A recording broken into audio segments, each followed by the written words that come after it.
खैबर पख्तूनख्वा के इलाके शिमाली वज़ीरिस्तान, टांग और मोहम्मद में खुफिया इत्तलात की बुनियाद पर फोर्सेस ने ताबड़तोड़ कार्रवाइयाँ की हैं। इस दौरान 11 ख्वारिज मारे गए। जिला टांग में खुफिया इत्तला पर कार्रवाई की गई, जिसमें ख्वारिज ठिकाने को निशाना बनाया गया। शदीद फायरिंग के बाद 7 को हलाक कर दिया गया। शिमाली वज़ीरिस्तान के इलाके दत्ताखेल में 2 दहशतगर्द मारे गए।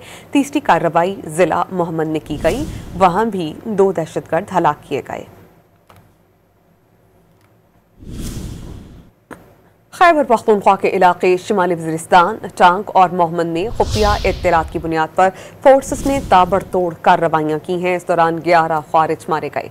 जिला टांग में खुफिया इत्तला पर कार्रवाई की गई, जिसमें ख्वारिज ठिकाने को निशाना बनाया गया। शदीद फायरिंग के बाद 7 को हलाक कर दिया गया। शिमाली वज़ीरिस्तान के इलाके दत्ताखेल में 2 दहशतगर्द मारे गए। तीसरी कार्रवाई जिला मोहम्मद में की गई, वहाँ भी 2 दहशतगर्द हलाक किए गए।